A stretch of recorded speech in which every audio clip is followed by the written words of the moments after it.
Qual o seu nome, o seu local e data de nascimento? Bom, eu sou Pamela, eu sou de Irajá, do bairro da Zona Norte do Rio de Janeiro, e nasci no dia 31/10/1994. A pergunta seguinte que a gente vai fazer é qual é a sua comunidade, mas como você mora atualmente no Irajá, se não morar, eu vou modificar um pouco a pergunta sobre qual a sua comunidade, mas em que lugares o projeto Coletivo Pretas Ruas ele atua? Bom, eu moro em Irajá. Aqui não é considerado uma favela, mas é uma parte ocupada. Então, aqui é chamado Comunidade Nossa Senhora da Apresentação. E tem o codinome Curral, que as pessoas chamam. Então, é uma área periférica, né? Mas não é tão grande. Então, eu tenho algumas vivências, né, nessa questão de vulnerabilidade social, socioeconômica. Então, fui trilhando o meu caminho, né, a partir daqui, convivendo com as pessoas daqui e fui expandindo. E o Pretas Ruas, ele atua em várias comunidades, né? A gente tem esse nome Pretas Ruas. Então, Pretas Ruas é movimento. A gente vai até onde as mulheres precisem do nosso trabalho, né? A gente desenvolve projetos voltados para mulheres e a gente faz ações sociais voltadas para a população em situação de rua. Então, a gente atua em outras comunidades, a gente atua em uma comunidade lá no Largo da Batalha, em Niterói, e aqui no Rio de Janeiro, a gente fica entre Centro, que é a maior concentração da população em situação de rua, Zona Norte, que é o local que a gente conhece e a gente quer transformar, e alguns locais da Baixada também, que a gente tenta sempre estar em parceria para poder mudar um pouquinho, né, da realidade da população em situação de rua, que é tão esquecida, né? Porque quando a gente tem casa, a gente ainda tem uma certa vantagem, né? Apesar de todas as dificuldades. Mas quando você está na rua, você está completamente esquecido. Então, a gente quer que as pessoas ocupem espaços além das ruas. E não necessariamente que elas saiam delas, né? A gente quer trazer um outro olhar, né? De potência, de habilidade. E a gente quer levar isso para qualquer lugar. Mas hoje, o Pretas Ruas está atuando em Niterói, no Largo da Batalha, uma comunidade lá com mulheres periféricas e mulheres que já estiveram em situação de rua ou abrigos, mas hoje são domiciliadas. E aqui no Rio de Janeiro, né, no município, a gente atua com mulheres em situação de rua e mulheres em situação de ocupação. A gente está atuando numa comunidade lá em Vigário Geral, que tem mulheres de uma ocupação, que tem 30 famílias. Então, a gente está nesse trabalho de mapeamento para desenvolver um projeto com essas mulheres.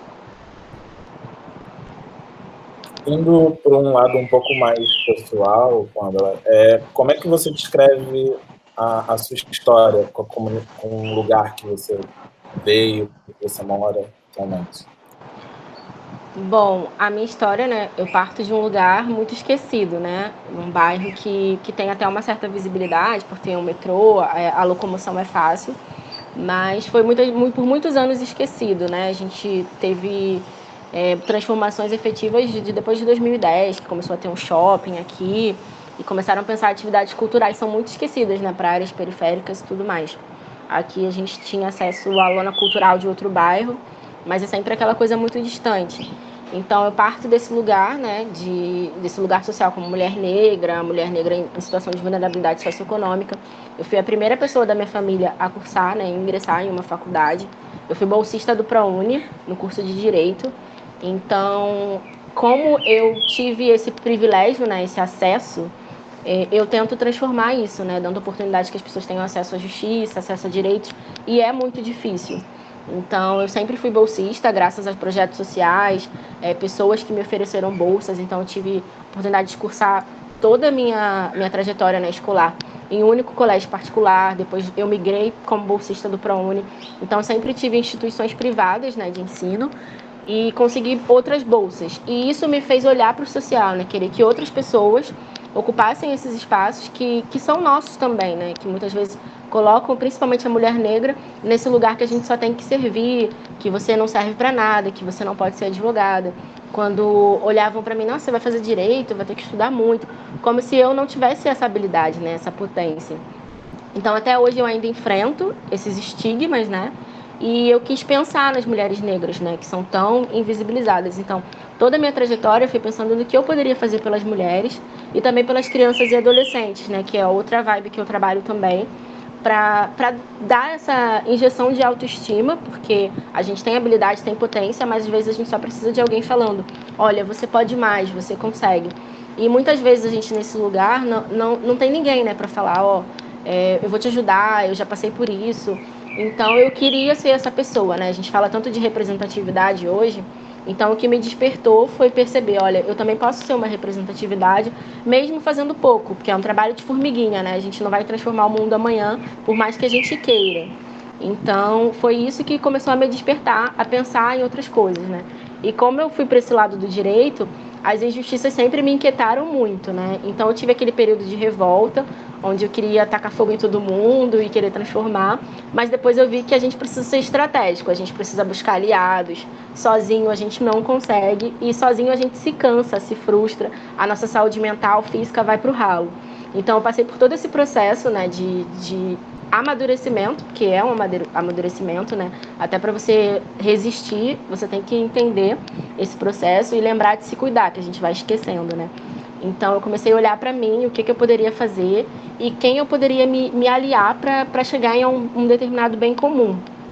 Infelizmente eu não atuo aqui na minha comunidade, porque já tem outras pessoas atuando. Então, como a gente tem um olhar, né, hoje teve, não um boom, né, mas a gente teve muitas pessoas pensando em mulheres periféricas, em pessoas que estão em situação de vulnerabilidade. Então, eu comecei a pensar nas mulheres em situação de rua, porque eu não consigo nem mensurar as violências que elas sofrem, né?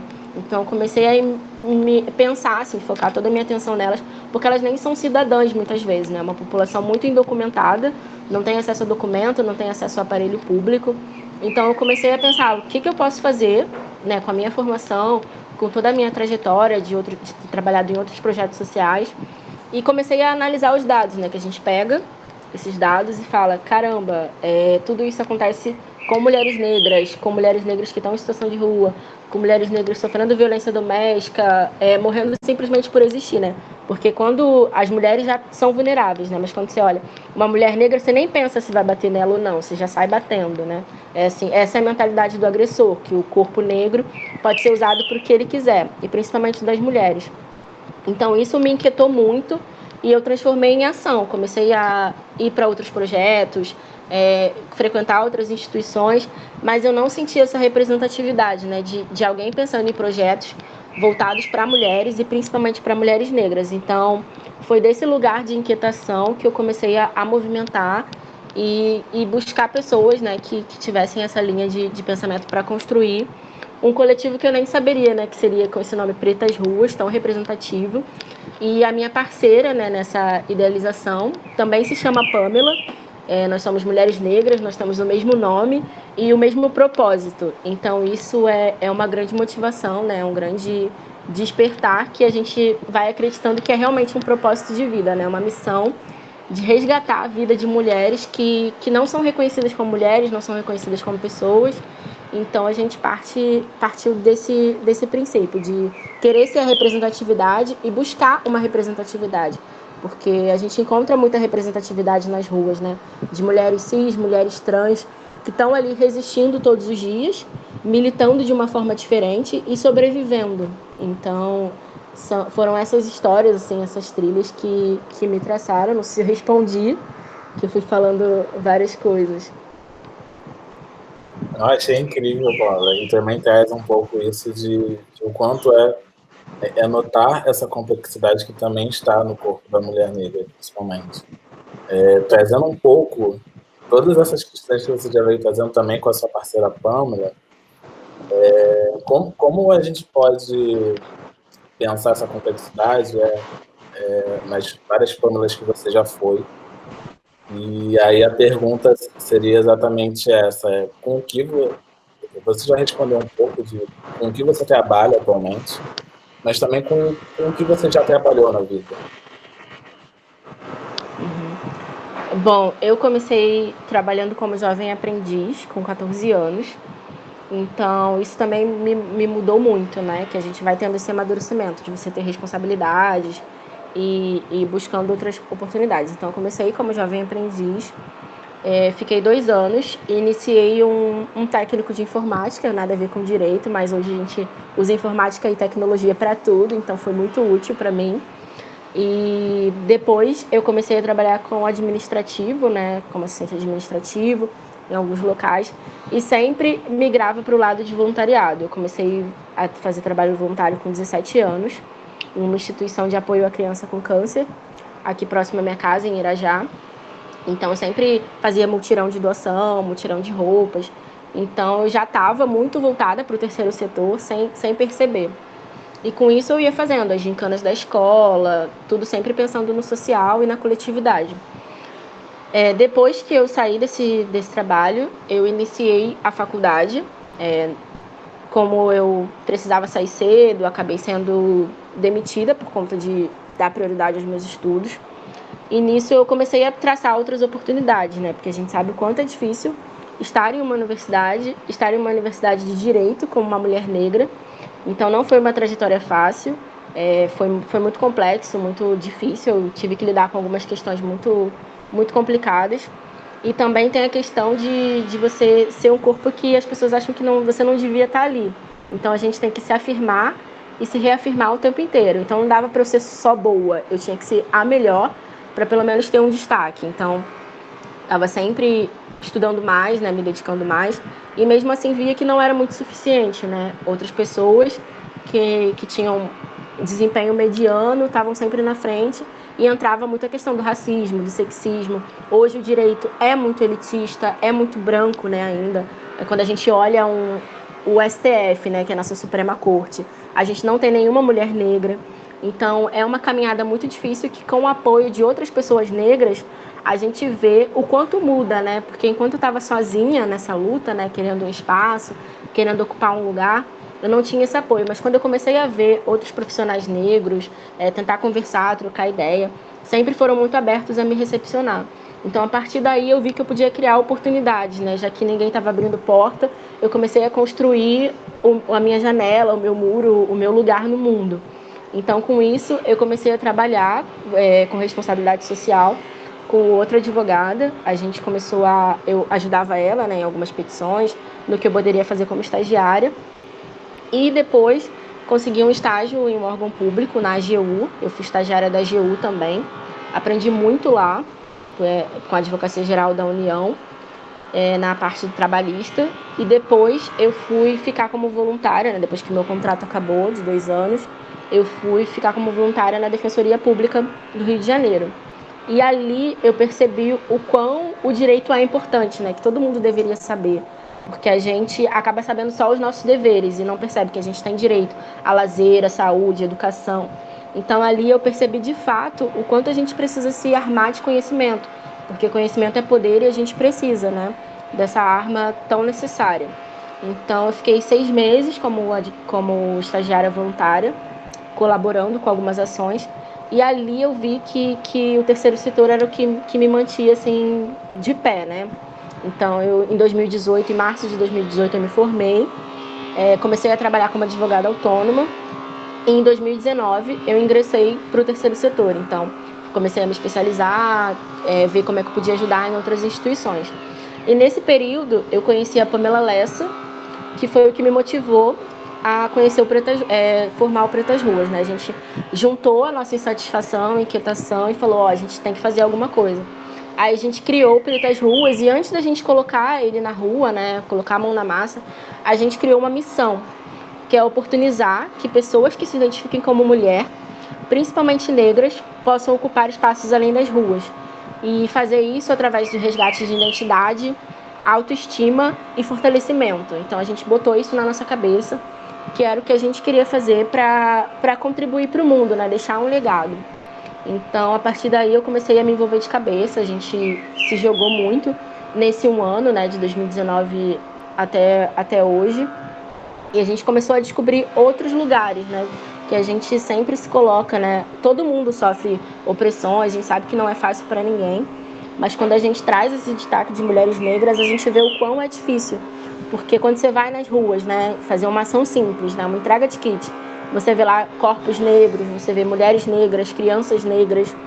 Então isso é muito difícil, porque você é uma pessoa negra que você poderia estar nessa situação também. Então, a minha trajetória sempre foi muito atravessada, né, pelo racismo, sexismo, e eu quis transformar isso de alguma forma, e que bom que eu consegui, e tenho trilhado isso, e pretendo deixar um legado bem grande aí para as próximas gerações, que venham novas Pamelas para continuar esse trabalho que a gente desenvolve com tanto carinho.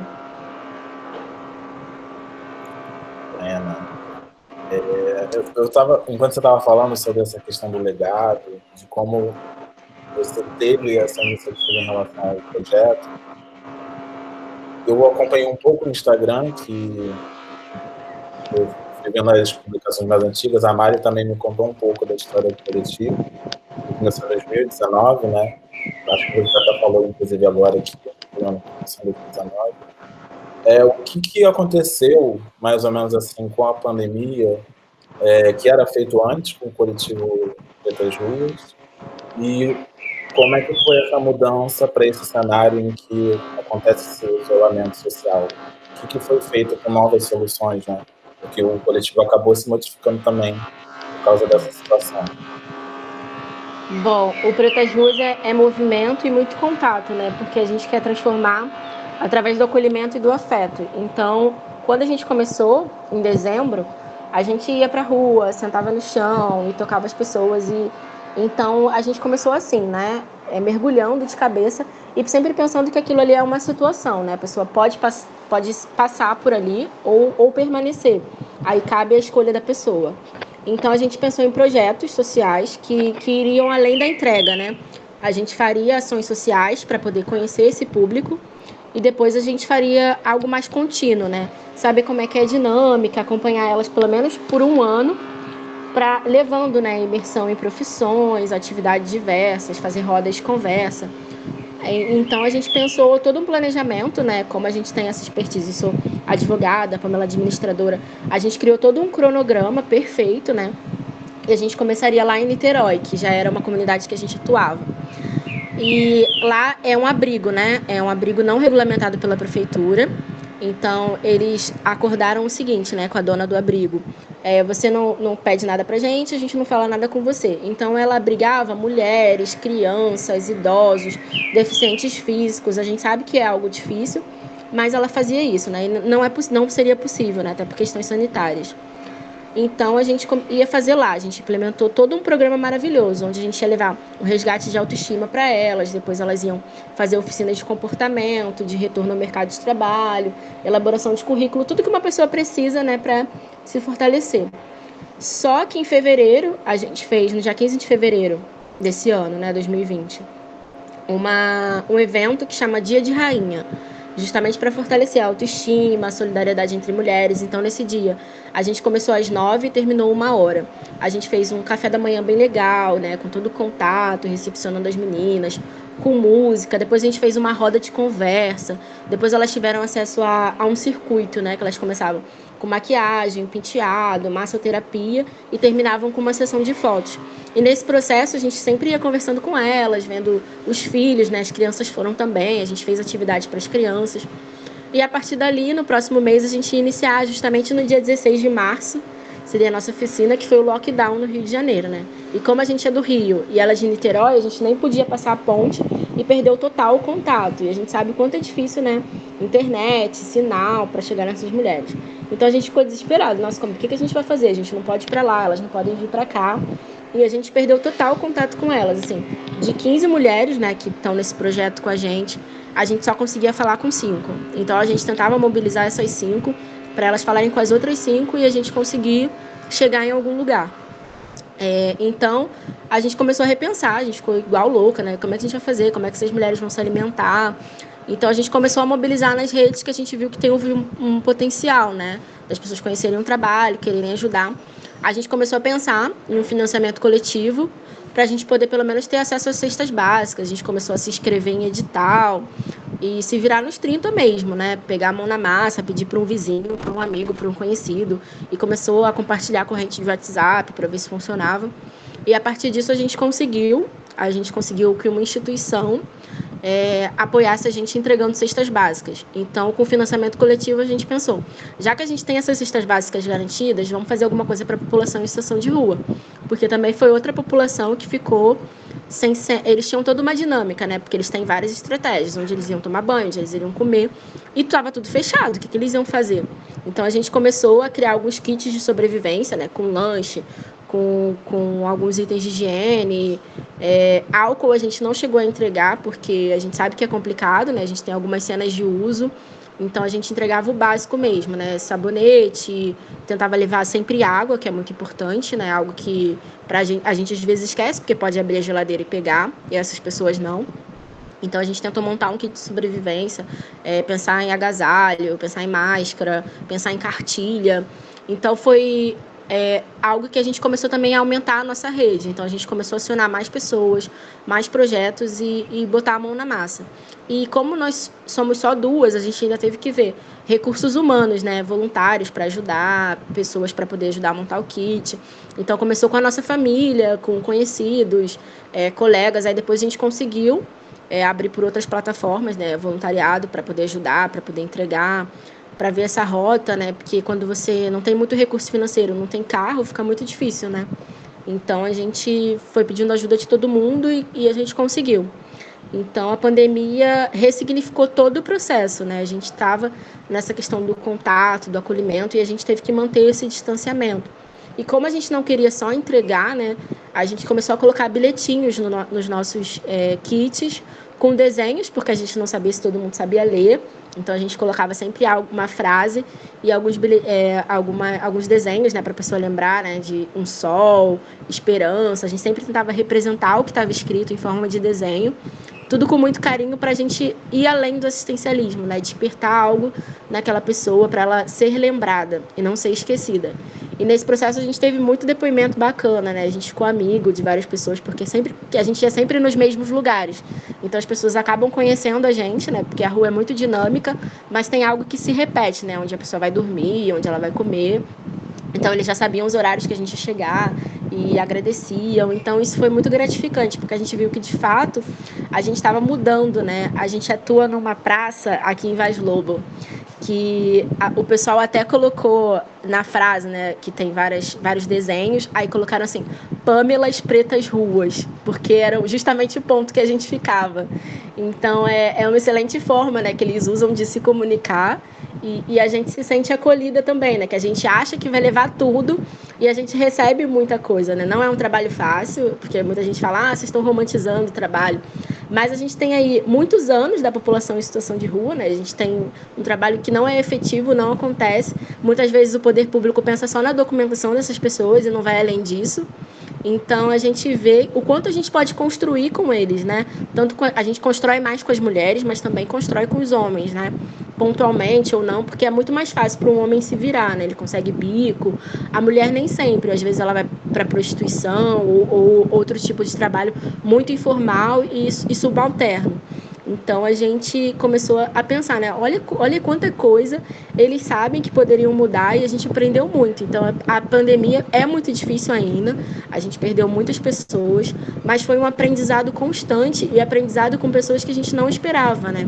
Porque a gente sempre parte desse lugar, eu sou discriminado, tenho preconceito, mas a gente também acaba tendo isso, né? Às vezes sem perceber, porque é estrutural mesmo, da gente pensar no outro como alguém que não sai, né? Não tem potência, não tem habilidade. E a gente aprendeu muito com essas mulheres, com esses homens. A gente ressignificou totalmente o Pretas e ele foi para outro lugar.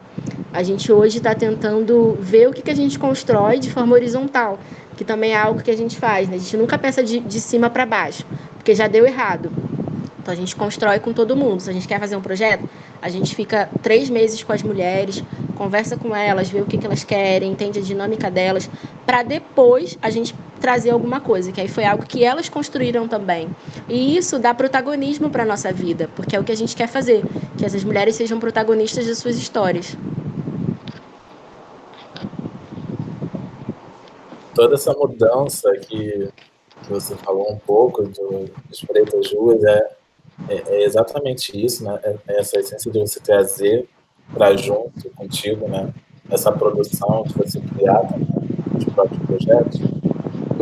A gente já passando para a próxima pergunta, eu fiquei pensando, foram muitas iniciativas que você trouxe aqui agora, que cada uma tem uma particularidade que deve ter exigido, eu imagino que deve ter exigido muito de vocês, e a pergunta seria o que passado todos esses meses já de pandemia, o que você acha que foi necessário e o que seria necessário agora, daqui para frente, para justamente potencializar essas ações que o Pretas Ruas teve que se modificar para continuar o seu projeto durante a pandemia? Bom, eu vou dar nome às iniciativas para ficar um pouco mais fácil, né? Que às vezes a gente vai falando e se empolga. A gente tem em Niterói o projeto Filhas de Beth, que a gente deu esse nome em uma homenagem a uma mulher que já esteve em situação de rua e hoje acolhe outras mulheres, então a gente deu esse nome para representar. E esse é um projeto terapêutico, onde a gente está em roda com essas mulheres para que elas resgatem suas identidades, sua autonomia e seu protagonismo, né? Para que elas tomem as rédeas mesmo da própria vida. Então a gente traz vários temas com elas: autoridade, educação sexual, desemprego, tudo que elas podem fazer para transformar. E a gente vai plantando uma sementinha. Então esse é o objetivo desse projeto. A gente tem o Solidariedade nas Ruas, que foi um projeto durante a pandemia, que foi o que a gente criou, o financiamento coletivo, que foi para ajudar de forma emergencial a população em situação de rua, com kit lanche, refeição, kit de higiene e água. Então, esses foram os 2 projetos que a gente ficou durante a pandemia, que a gente se dedicou e fez várias coisas, né, dentre ele. E a gente também tem agora um projeto que chama Fala Preta, que é onde essas mulheres vão ecoar suas vozes. A gente vai estar em roda e vai tentar produzir também um conteúdo audiovisual para que isso seja registrado, né, para que essas mulheres, outras mulheres possam ouvir essas mulheres que estão em situação de rua, em situação de abrigo e de vulnerabilidade, né, que às vezes a gente não esquece, não sabe a realidade. Então, a gente tem esses três trabalhos, né? O que a gente estava precisando muito, né, era essa questão de recurso financeiro, alimento, a gente ter água, né, para levar um transporte. É algo que a gente ainda precisa, porque a pandemia não passou, né? E ficou mais difícil para essas pessoas, porque elas não conseguem se locomover tanto, elas se viram nos 30, elas vendem uma coisa, vendem outra. Mas o alimento é muito importante. E sem alimento você não vive, né? Você fica cansado, você não tem energia. Então o alimento é a chave, né? É a porta de entrada. Mas só que hoje essas mulheres precisam o fortalecimento, né? É o cuidado com essa saúde mental que ficou fragilizada. Muitas mulheres, né? Aumentou muito o número de agressão, de violência doméstica durante a pandemia. A gente teve muitas mortes. A gente teve casos, né, próximos da gente, de mulheres que sofreram violência. Então, a gente tem um trabalho muito pesado para cuidar da saúde mental dessas mulheres, né? Então, estar em roda, a gente tem uma escuta qualificada, a gente tem uma terapeuta que acompanha essas ações, a gente tem uma equipe interdisciplinar, né? Porque um profissional só não resolve. Então, a gente sempre tenta juntar vários profissionais que atuam hoje de forma super voluntária. E o que não só o Pretas precisa, mas todos os projetos, né, o terceiro setor de uma forma geral, é de atenção, visibilidade, recurso humano e financeiro. E também planejamento, né, para que essas ações não acabem no meio do caminho. Porque foram iniciativas muito boas que deram um suporte que o poder público não deu, que muitas vezes não chegou. Um exemplo da população em situação de rua foram as pias do bem, né, que colocaram. Porque o governo não colocou nada, né, não colocou uma pia na rua, não colocou sabão. Então foi a união de vários projetos que manteve essa população viva. Então, o que a gente precisa de atenção, visibilidade e políticas públicas eficientes e urgentes que a gente necessita. Porque não adianta eu fazer um pouco, o outro fazer um pouco. A gente precisa transformar, porque a gente já tem leis, né? Como eu falo desse lugar, né, da população em situação de rua, aqui no Rio de Janeiro a gente tem a lei Maria Lúcia Pereira, que trabalha total com a população em situação de rua, né? Que trabalha essa interdisciplinariedade, o comitê para discutir essas questões, para você ouvir a rua, porque não tem como a gente propor soluções verticais, porque vai continuar dando errado. Então, a gente precisa desse olhar horizontal e desse novo olhar, porque a gente muitas vezes, né, com a pandemia, ficou nesse olhar de caridade. Ah, coitadinho, vou fazer. Mas as pessoas, elas são potências, elas têm habilidades, elas só precisam de oportunidade. Então, a gente precisa dar oportunidade para essas pessoas, dar oportunidade para esses projetos, para essas iniciativas. Acho que é o que mais importante, porque o dinheiro é muito fácil, né? Às vezes você doa, depois esquece. Eu acho que a gente precisa, de fato, se comprometer enquanto sociedade, coletividade, para a gente transformar vidas. Porque isso vai impactar muito mais positivamente do que a gente entregar 1000 kits de higiene. Se você transformar 100 vidas, aquelas 100 vidas transformam mais 100 e a gente vai longe. É exatamente isso, né? Você trazer essas potências com mais evidência também para as políticas públicas, né? Porque a gente sempre considera políticas públicas como sendo só do Estado, a gente acaba se excluindo também dessa participação dessa política pública, né? E a sociedade civil participa muito da política pública. Sim. Inclusive, muitas das iniciativas políticas públicas nascem de uma vontade que a sociedade civil tem, né? Uma coisa que você falou um pouco antes, que foi quando você colocou de você ter se modificado com o projeto também, como você enxerga que essas histórias, de todas essas iniciativas, tanto do coletivo, modificaram a sua visão da sua comunidade, do seu lugar, né? E também desses espaços que você, de certa forma, atuou, né, com o coletivo. E também a gente pode incluir um pouco da sociedade brasileira, porque, querendo ou não, por mais que a gente fale, por exemplo, de Irajá, por mais que a gente fale de Niterói, a gente acaba também falando um pouco de como é que a sociedade brasileira se reflete nessas ações e por que isso aconteceu. Então, eu queria saber como essas histórias te modificaram sua visão em relação a esses lugares. As histórias são muito inspiradoras, né? Eu tive a oportunidade de conhecer mais pessoas durante a pandemia do que eu conheci a minha vida toda, eu acho, porque a gente vai fazendo conexões e dali mais conexões, porque você tem que falar com muita gente, conhecer pessoas que você não via. Então, não só dos participantes, né, dos nossos projetos e ações, mas também pessoas que queriam ajudar e outras iniciativas. Então, foi algo muito bom, que eu acho que todo mundo deveria experienciar, enquanto sociedade, enquanto sujeito de direitos, e é um exercício da cidadania também, né? Você pensar no outro, e mais do que nunca, né? A pandemia fez a gente perceber que a gente depende do outro muito mais do que a gente pensa, né? Porque se o outro não está cuidando, não está se protegendo, a gente vai se contaminar. Então, essas iniciativas, né, principalmente as positivas, porque a gente viu que tiveram iniciativas muito negativas, né? A gente veio com a pandemia e muita notícia triste e um cenário político brasileiro muito ruim. Então, pequenas iniciativas, né, trazem esperança, né? A gente recupera a fé na humanidade e tem essa vontade de transformar. Então, acho que se todo mundo tirar 1 hora da semana, né, para dar uma força, porque nem sempre você precisa contribuir com algo financeiro. Às vezes, você parar para ouvir outra pessoa é a nossa tecnologia mais barata, que funciona muito. Às vezes, as pessoas só querem ser ouvidas, principalmente se essa pessoa é um objeto da cidade, né, que nem a população em situação de rua. A gente viu muita higienização dessa população, né? Aqui no Rio de Janeiro, a gente viu os pertences delas sendo jogados no lixo, a gente viu a prefeitura querendo internar essa população de forma compulsória. Então, a gente esquece que essas pessoas são pessoas e que elas têm vontades, que elas têm escolhas. Então, quando você para ouvir o outro, eu acho que isso te motiva muito. Porque até quando é uma pessoa que você não tem tanta afinidade ou pensa muito diferente, você ainda para e pensa, nossa, é isso que faz a diferença, né? Essa é a democracia brasileira.